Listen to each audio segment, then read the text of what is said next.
Far out in the ocean, where the water is as blue as the prettiest cornflower and as clear as crystal, it is very, very deep.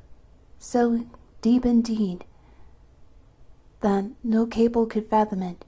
Many church steeples piled upon one another would not reach from the ground beneath the surface of the water above. There dwelled the Sea King and his subjects. We must not imagine that there is nothing at the bottom of the sea but bare yellow sand.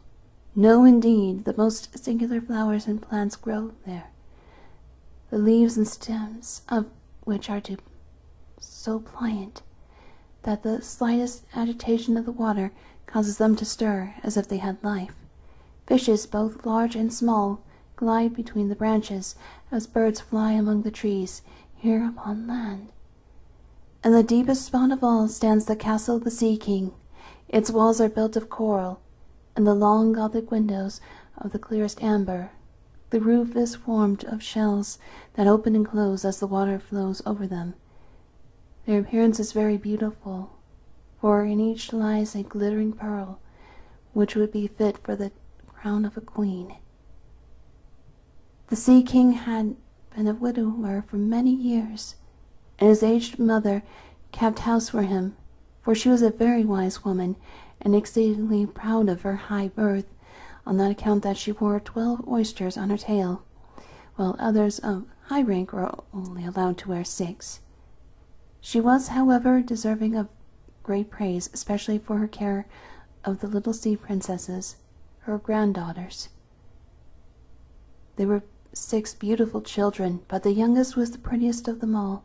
Her skin was as clear and delicate as a rose leaf, and her eyes as blue as the deepest sea, but like the others, she had no feet, and her body ended in a fish's tail. All day long they played in the great halls of the castle, or among the living flowers that grew out of the walls. The large amber windows were open, and the fish swam in, just as the swallows fly into our houses when we open the windows, except for that the fishes swam up to the princesses, ate out of their hands, and allowed themselves to be stroked. Outside the castle there was a beautiful garden, in which grew bright red and dark blue flowers and blossoms like flames of fire.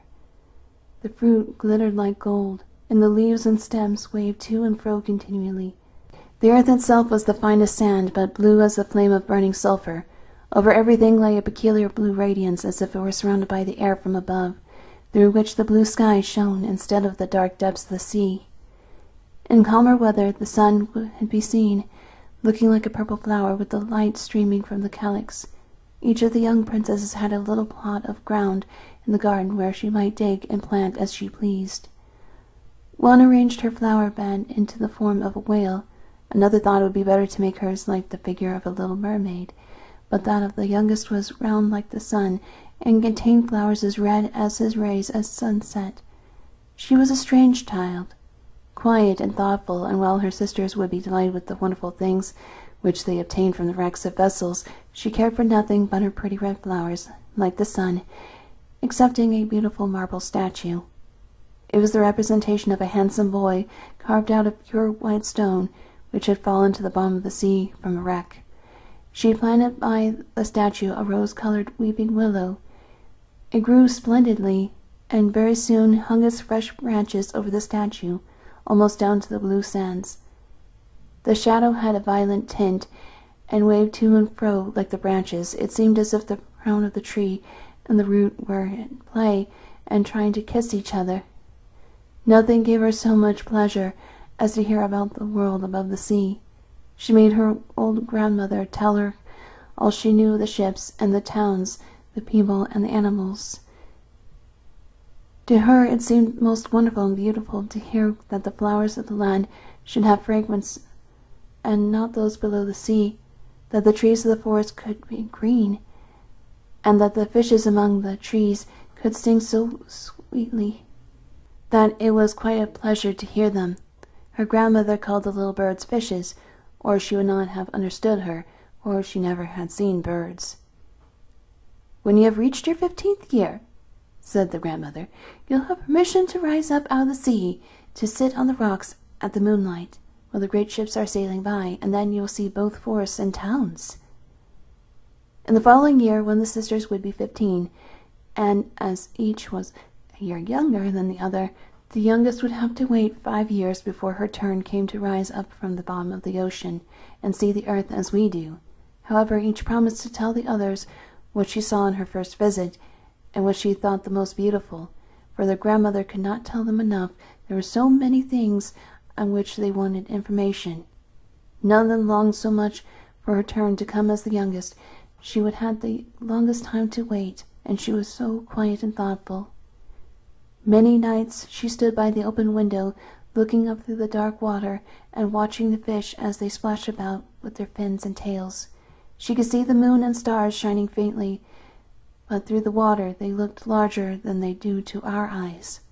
When something like a black cloud passed between her and them, she knew it was either a whale swimming over her head or a ship full of human beings who never imagined that a pretty little mermaid was standing beneath them, holding out her white hands towards the keel of their ship.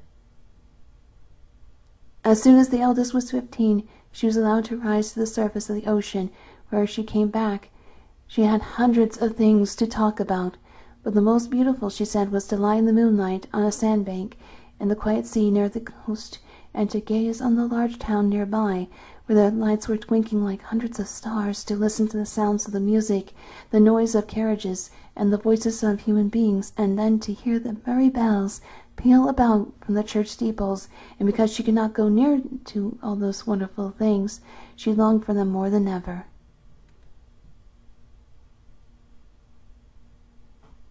Oh, did not the youngest sister listen eagerly to all those descriptions? And afterwards, when she stood at the open window looking up through the dark blue water, she thought of the great city, with all its bustle and noise, and even fancied that she could hear the sound of the church bells down the depths of the sea. In another year, the second sister received permission to rise to the surface of the water and swim about where she pleased. She rose just as the sun was setting, and this, she said, was the most beautiful sight of all. The whole sky looked like gold, while violet and rose-colored clouds, which she could not describe, floated over her, and still more rapidly than the clouds flew a large flock of wild swans towards the setting sun, looking like a long white veil across the sea. She also swam towards the sun, but it sunk into the waves, and the rosy tints faded from the clouds and from the sea. The third sister's turn followed, and she was the boldest of them all, and she swam up a broad river and emptied itself into the sea. On the banks she saw green hills and covered with beautiful vines, palaces and castles peeped out from amid the trees of the forest. She heard the birds singing, and the rays of the sun were so powerful that she obliged to often dive down under the water to cool her burning face. In a narrow creek she found a whole troop of little human children, quite naked and sporting about in the water. She wanted to play with them, but they fled in a great fright, and then a little black animal came to the water. It was a dog, but she did not know that, for she had never seen one before. This animal barked at her so terribly that she became frightened and rushed back to the open sea, but she said that she could never forget the beautiful forest, the green hills, and the pretty little children who could swim in the water, although they had not vicious tails. The fourth sister was more timid. She remained in the middle of the sea, but she said that it was quite as beautiful there as near the land. She could see for many miles around her, and the sky above looked like a bell of glass. She had seen the ships, but at such a great distance they looked like seagulls. The dolphins sported in the waves, and the great whales spouted water from their nostrils, till it seemed as if 100 fountains were playing in every direction. The fifth sister's birthday occurred in the winter, so when her turn came, she saw what the others had not seen the first time they went up. The sea looked quite green, and large icebergs were floating about, each like a pearl, she said, but larger and loftier than the churches built by men. They were the most singular shapes and glittered like diamonds. She had seen herself among the largest, and let the wind play with her hair. And she remarked that all the ships sailed by rapidly and steered as far away as they could from the iceberg, as if they were afraid of it. Towards evening, as the sun went down, dark clouds covered the sky. The thunder rolled and the lightning flashed, and the red light glowed on the icebergs as they rocked and tossed on the heaving sea. On all the ships the sails were reefed with fear and trembling, while she sat calmly on the floating iceberg, watching the blue lightning as it darted its forked flashes into the sea. When first the sisters had permission to rise from the surface, they were each delighted with the new and beautiful sights they saw, but now, as grown-up girls, they can go when they pleased, and they had become indifferent about it. They wished themselves to be back again in the water, and after a month had passed, they said it was much more beautiful down below, and pleasanter to be at home. Yet often in the evening hours, the 5 sisters would twine their arms around each other and rise to the surface in a row. They had more beautiful voices than any human being could have, and before the approach of a storm, and when they expected a ship would be lost, they swam before the vessel and sang sweetly of the delights to be found in the depths of the sea, and begging the sailors not to fear if they sank to the bottom. But the sailors could not understand the song. They took it for the howling of the storm, and these things were never to be put to be beautiful for them. For if the ship sank, the men were drowned, and their dead bodies alone reached the palace of the Sea King. When the sisters arose, arm in arm, through the water in this way, their younger sister would be quite standing alone, looking after them, ready to cry, only that the mermaids have no tears, and therefore they suffer more. "Oh, were I but 15 years old," said she, "I know that I shall love the world up there and all the people who live in it." At last she reached her 15th year. "Well, now you are grown up," said the old dowager, her grandmother, "so you must let me adorn you like your other sisters." And she placed a wreath of white lilies in her hair, and every flower leaf was half a pearl. Then the old lady ordered 8 great oysters to attach themselves to the tail of the princess to show her high rank. "But they hurt me so," said the little mermaid. "Pride must suffer pain," replied the old lady. Oh, how gladly she would have shaken off all this grandeur and laid aside the heavy wreath. The red flowers in her own garden would have suited her much better, but she could not help herself, so she said, "Farewell," and rose as lightly as a bubble to the surface of the water. The sun had just set as she raised her head above the waves, but the clouds were tinted with crimson and gold, and run through the glimmering twilight beamed the evening star in all its beauty. The sea was calm, and the air mild and fresh.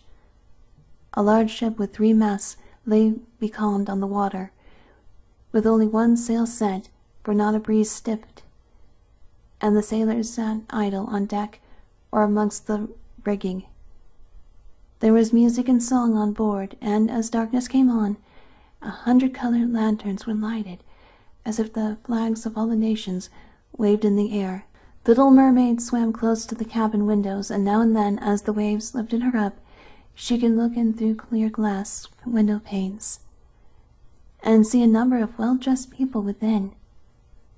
Among them was a young prince, the most beautiful of all, with large black eyes. He was 16 years of age, and his birthday was being kept with much rejoicing. The sailors were dancing on deck, but when the prince came out of the cabin, more than 100 rockets rose in the air, making it as bright as day. Little Mermaid was so startled that she dived under water, and when she again stretched out her head, it appeared as if all the stars of heaven were falling around her. She had never seen such fireworks before. Great suns spurted fire about, splendid fireflies flew into the blue air, and everything was reflected in the clear, calm sea beneath. The ship itself was so brightly illuminated that all the people, and even the smallest rope, could be distinctly and plainly seen. And how handsome the young prince looked, as he pressed the hands of all present and smiled at them, while the music resounded through the clear night air. It was very late, yet the little mermaid could not take her eyes from the ship or from the beautiful prince. The colored lanterns had been extinguished. No more rockets rose in the air, and the cannon had ceased firing, but the sea became restless, and a moaning, grumbling sound could be heard beneath the waves. Still, the little mermaid remained by the cabin window, rocking up and down on the water, which enabled her to look in. After a while, the sails were quickly unfurled, and the noble ship continued her passage. But soon the waves rose higher, heavy clouds darkened the sky, and the lightning appeared in the distance. A dreadful storm was approaching. Once more the sails were reefed, and the great ship pursued her flying course over the raging sea. The waves rose mountains high, as if they would have overtopped the mast, but the ship dived like a swan between them, and then rose again on their lofty foaming crests. To the little mermaid this appeared pleasant sport, not so to the sailors. At length the ship groaned and creaked. The thick planks gave way under the lashing of the sea as it broke over the deck. The mainmast snapped asunder like a reed. The ship lay over her side, and the water rushed in. The little mermaid now perceived that the crew were in danger. Even she herself was obliged to be careful to avoid the beams and planks of the wreck which lay scattered on the water. At one moment it was so pitch dark that she could not see a single object, but a flash of lightning revealed the whole scene, so she could see everyone who had been on board excepting the prince. When the ship parted, she had seen him sink into the deep waves, and she was glad, for she thought that he would now be with her. And then she remembered that human beings could not live in the water, so that when he got down into her father's palace, he'd be quite dead. But he must not die. So she swam about among the beams and planks which strewed to the surface of the sea, forgetting that they could crush her to pieces. Then she dived deeply under the waters, rising and falling with the waves, till at length she managed to reach the young prince, who was fast losing the power of swimming in the stormy sea. His limbs were failing him. His beautiful eyes were closed, and he would have died had not the little mermaid came to his assistance. She held his head above the water and let the waves drift them where they would. In the morning the storm had ceased, but of the ship not a single fragment could be seen. The sun rose red and glowing from the water, and its beams brought back the hue of the health to the prince's cheeks, but his eyes remained closed. The mermaid kissed his high, smooth forehead and stroked back his wet hair.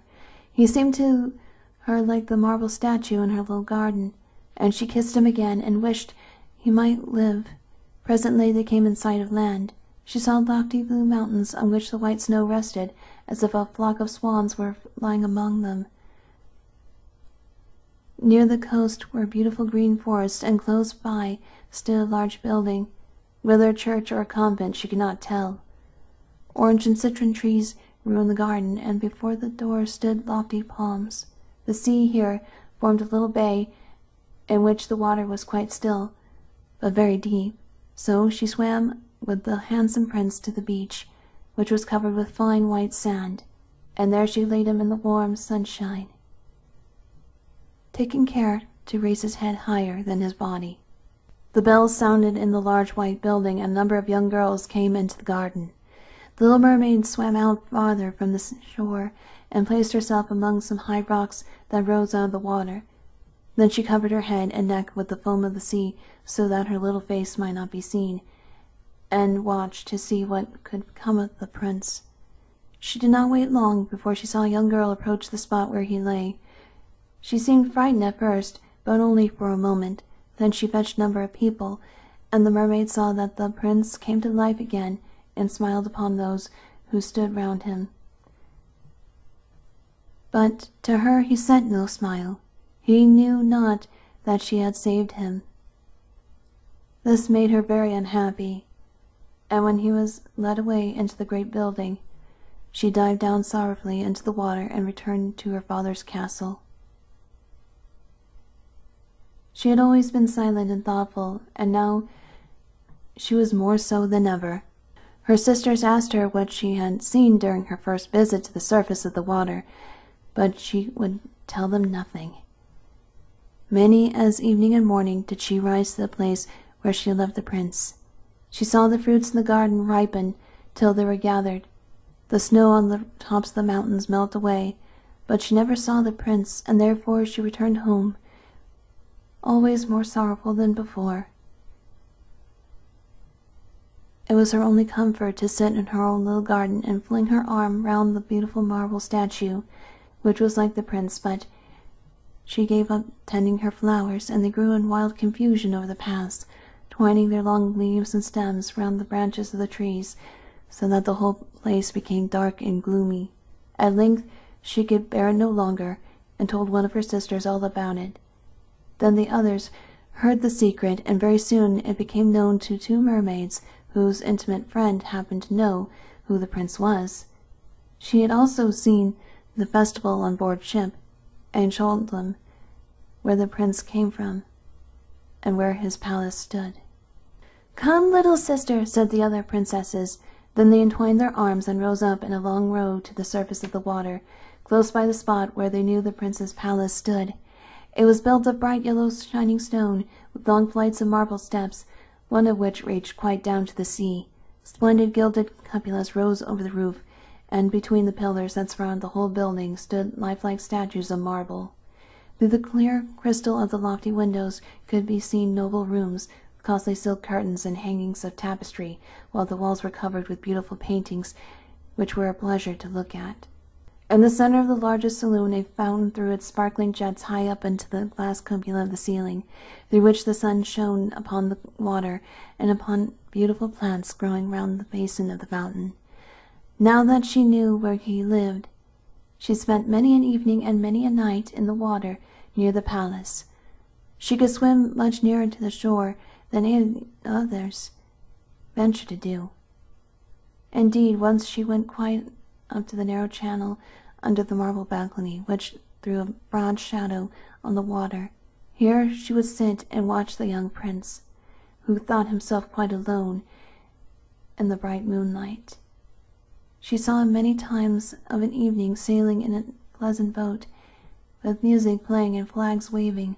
She peeped out from among the green rushes, and if the wind caught her long silvery white veil, those who saw it believed it to be a swan spreading out its wings.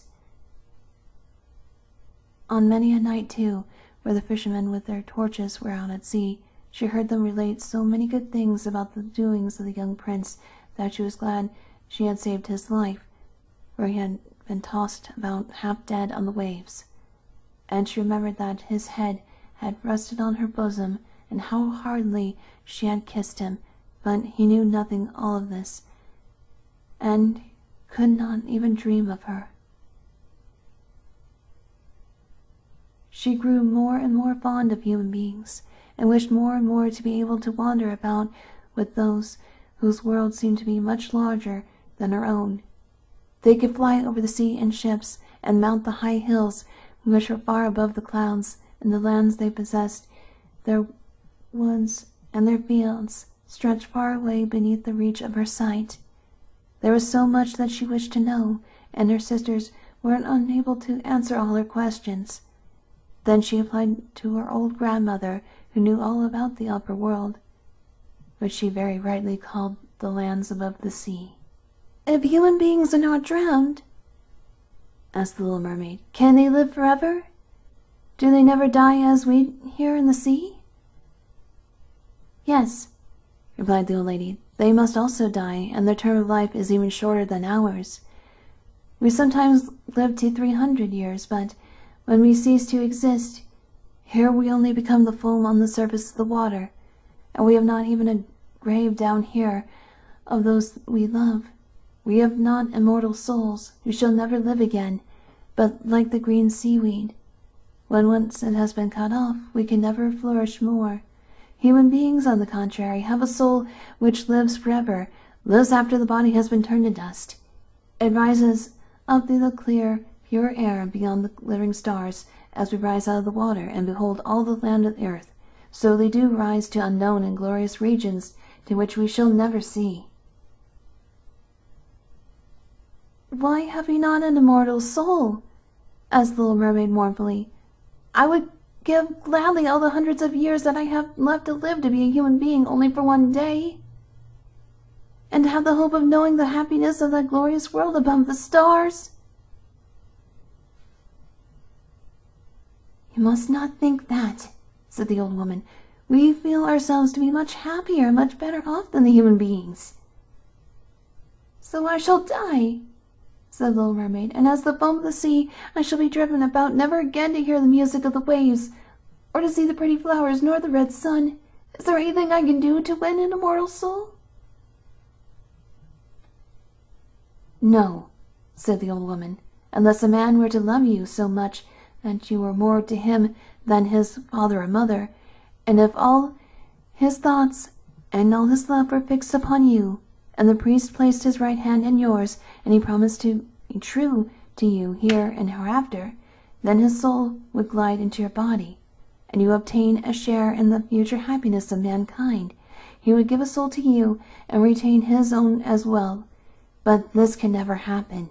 Your fish's tail, which amongst us is considered to be so beautiful, is thought on earth to be quite ugly. They do not know any better, and they think it's necessary to have two stout props, which they call legs, in order to be handsome."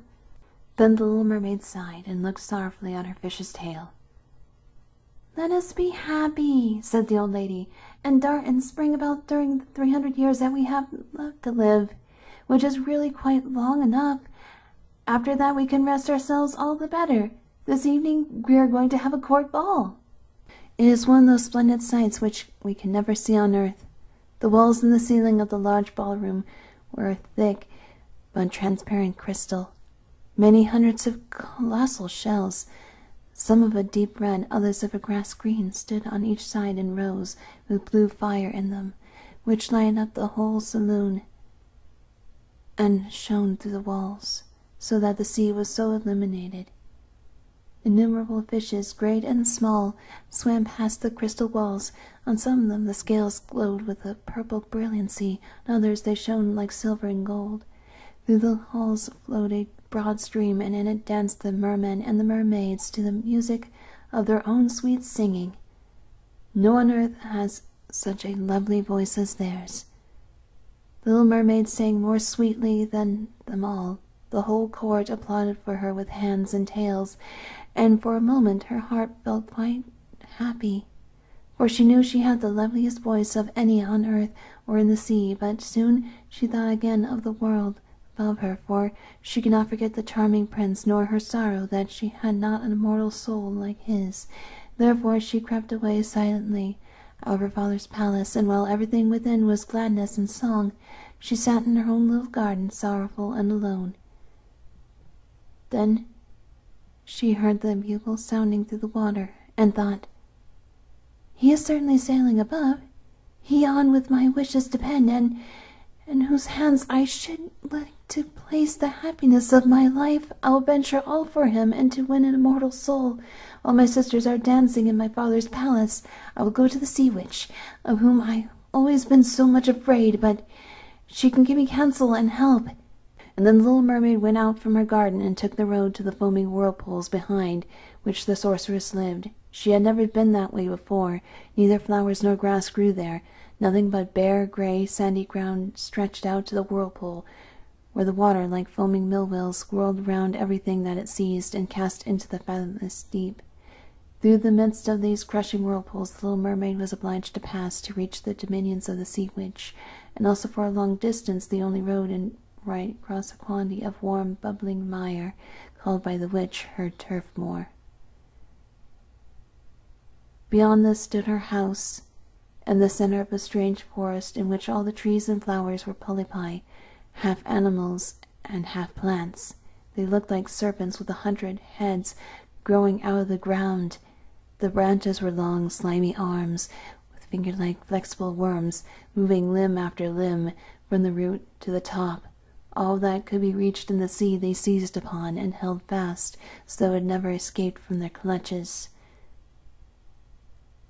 The little mermaid was so alarmed at what she saw that she stood still, and her heart beat with fear, and she was very nearly turning back, but she thought of the prince and of the human soul she which longed, and her courage returned. She fastened her long flowing hair around her head so that the polypi might not seize hold of it. She laid her hands together across her bosom, and then she darted forward as a fish shoots through the water between the supple arms and fingers of the ugly polypi, which were stretched out on each side of her. She saw that each held in its grasp something it seized with its numerous little arms, as if they were iron hands, the white skeletons of human beings who had perished at sea and had sunk down into the deep waters, skeletons of land animals, oars, rudders, and chests of ships were lying tightly grasped by their clinging arms. Even a little mermaid whom they had caught and strangled, and this seemed the most shocking of all to the little princess. She now came to a space of marshy ground in the wood, where large fat raw snakes were rolling in the mire and showing their ugly drab-colored bodies. In the midst of this spot stood a house built with the bones of shipwrecked human beings. There sat the sea witch, allowing a toad to eat from her mouth, just as people sometimes feed a canary with a piece of sugar. She called the water snakes her little chickens, and allowed them to crawl all over her bosom. "I know what you want," said the sea witch. "It's very stupid of you, but you shall have your way, and it'll bring you sorrow, my pretty princess. You want to get rid of your fish's tail, and to have two supports instead of it, like human beings on earth, so that the young prince may fall in love with you, and that you may have an immortal soul." And then the witch laughed so loud and disgustingly that the toad and the snake fell to the ground and lay there wriggling about. "Oh, you are but just in time," said the witch, "for after sunrise tomorrow I should not be able to help you to the end of another year. I'll prepare a draught for you, with which you must swim to land tomorrow before sunrise, and sit down on the shore and drink it. Your tail will then disappear and shrink up into what men calls legs, and you will feel pain, great pain, as if a sword were passing through you. But all who see you will say that you are the prettiest little human being that they ever saw. You will still have the same floating gracefulness of the movement, and no dancer will ever tread so lightly, but every step you take, it'll feel as if you are treading upon sharp knives, and that the blood must flow. If you will bear all this, I will help you." "Yes, I will," said the little princess in a trembling voice, as she thought of the prince and the immortal soul. "But think again," said the witch, "for once your shape has become like a human being, you can no more be a mermaid. You will never return through the water to your sisters or to your father's palace again. And if you do not win the love of the prince, so that he is willing to forget his father and mother for your sake, and to love you with his whole soul, and allow the priest to join your hands that you may be man and wife, then you'll never have an immortal soul. The first morning after he marries another, your heart will break, and you'll become foam on the crest of the waves." "I will do it," said the little mermaid, and she became pale as death. "But I must be paid also," said the witch, "and it is not a trifle that I ask. You have the sweetest voice of any who dwell here in the depths of the sea, and you believe that you will be able to charm the prince with it also, but this voice you must give to me. The best thing you possessed will have the prince, and I'll have the price of my trout. My own blood must be mixed with it, that it may be as sharp as a two-edged sword." "But if you take away my voice," said the little mermaid, "what is left for me?" "Oh, your beautiful form, your graceful walk, and your expressive eyes. Surely with these you can enchant a man's heart. Well, have you lost your courage? Put out your little tongue that may cut it off as my payment. Then you shall have the powerful draught." "It shall be," said the little mermaid. Then the witch placed her cauldron on the fire to prepare the magic draught. "Cleanliness is a good thing," said she, scouring the vessel with snakes, which she had tied together in a large knot. Then she pricked herself in the breast, and let the black blood drip into it. The steam that rose formed itself into such horrible shapes that no one could look at them without fear. Every moment the witch threw something else into the vessel, and when it began to boil, the sound was like the weeping of a crocodile. When at last the magic draught was ready, it looked like the clearest water. "There it is for you," said the witch. Then she cut off the mermaid's tongue, so that she became dumb and would never speak again, or sing. "If the polypi could seize hold of you as you return through the wood," said the witch, "throw over them a few drops of the potion, and their fingers will torn into 1,000 pieces." But the little mermaid had no occasion to do this, for the polypi sprang back in terror when they caught sight of the glittering draught, which shone in her hand like a twinkling star. So she passed quickly through the wood and the marsh and between the rushing whirlpools. She saw that in her father's palace the torches in the ballroom were extinguished, and all within asleep. But she did not venture to go into them, for now she was dumb, and going to leave them forever. She felt as if her heart would break. She stole into the garden, took a flower from the flower beds of each of her sisters, and kissed a hand 1,000 times towards the palace, and then rose up through the dark blue waters. The sun had not risen when she came in sight of the prince's palace, and approached the beautiful marble steps, but the moon shone clear and bright. Then the little mermaid drank the magic draught, and it seemed as if a 2-edged sword went through her delicate body. She fell into a swoon and lay like one dead. When the sun arose and shone over the sea, she recovered and felt a sharp pain, but just before her stood the handsome young prince. He fixed his coal-black eyes upon her so earnestly that she cast down her own, and then became aware that her vicious tail was gone, and she had as pretty a pair of white legs and tiny feet as any little maiden could have, but she had no clothes, so she wrapped herself in her long thick hair. The prince asked her who she was and where she came from, and she looked at him mildly and sorrowfully with her deep blue eyes, but she could not speak. Every step she took was as the witch had said it would be.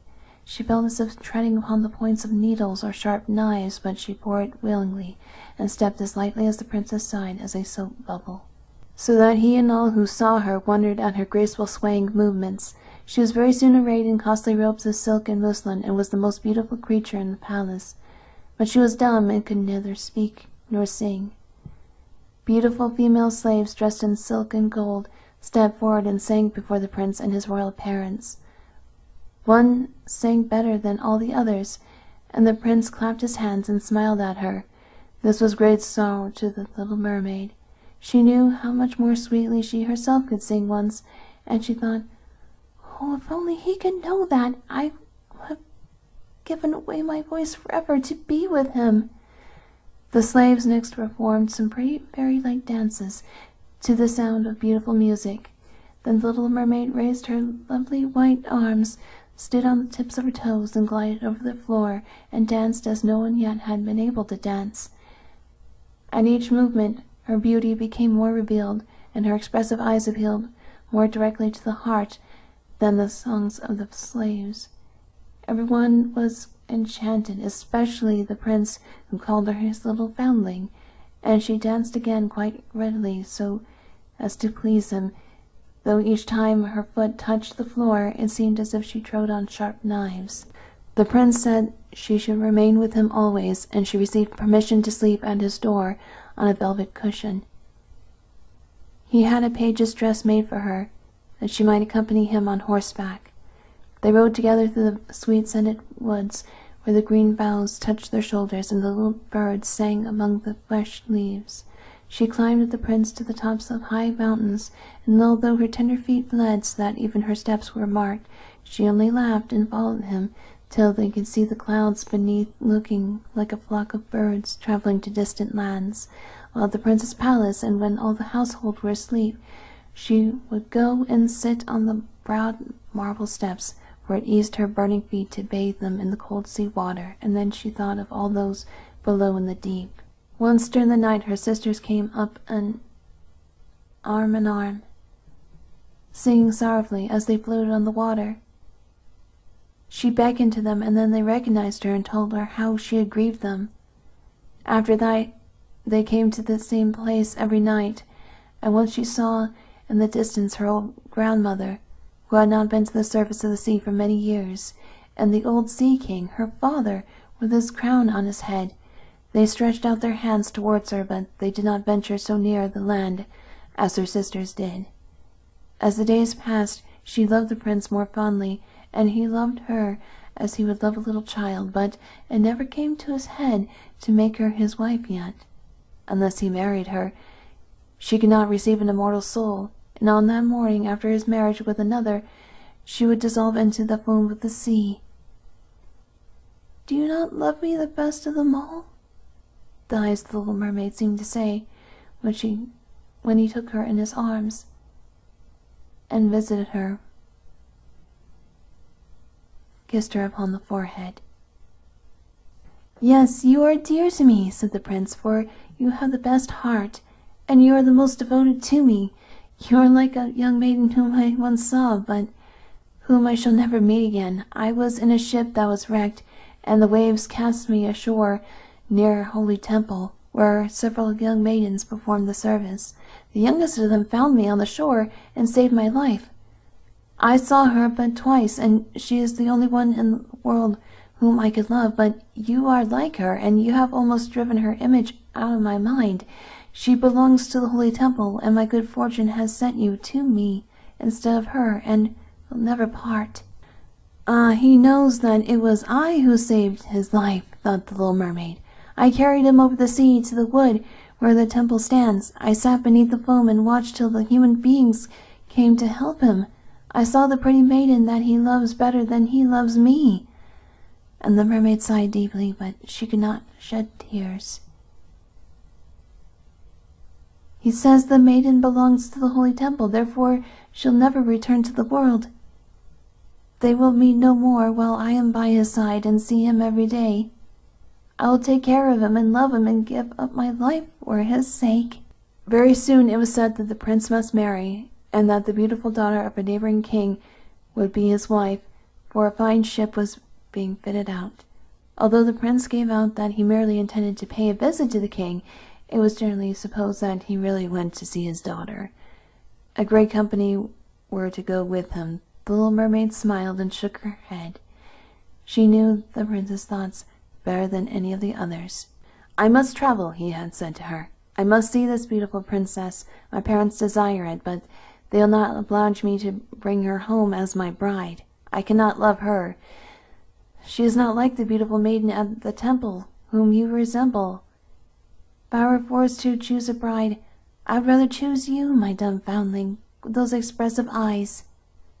And then he kissed her rosy mouth, played with her long, waving hair, and laid his head on her heart, while she dreamed of human happiness and an immortal soul. "You are not afraid of the sea, my dumb child," said he, as they stood on the deck of the noble ship which was to carry them to the country of the neighboring king.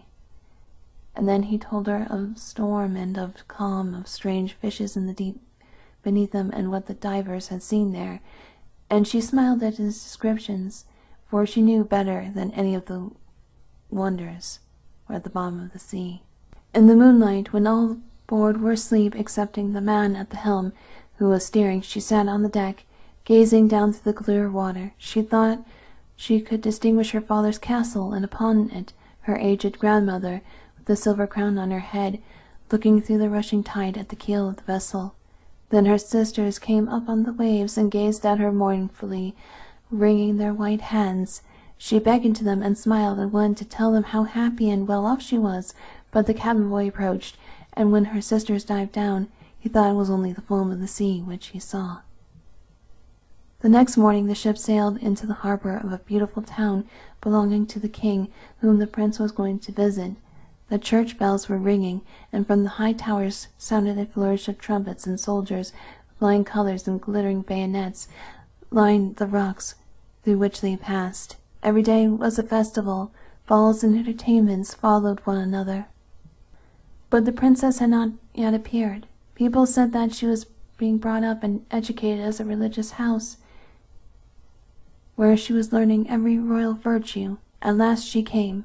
Then the little mermaid, who was very anxious to see whether she was really beautiful, was obliged to acknowledge that she had never seen a more perfect vision of beauty. Her skin was delicately fair, and beneath her long dark eyelashes, her laughing blue eyes shone with truth and purity. "It was you," said the prince, "who saved my life when I lay dead on the beach," and he folded his blushing bride in his arms.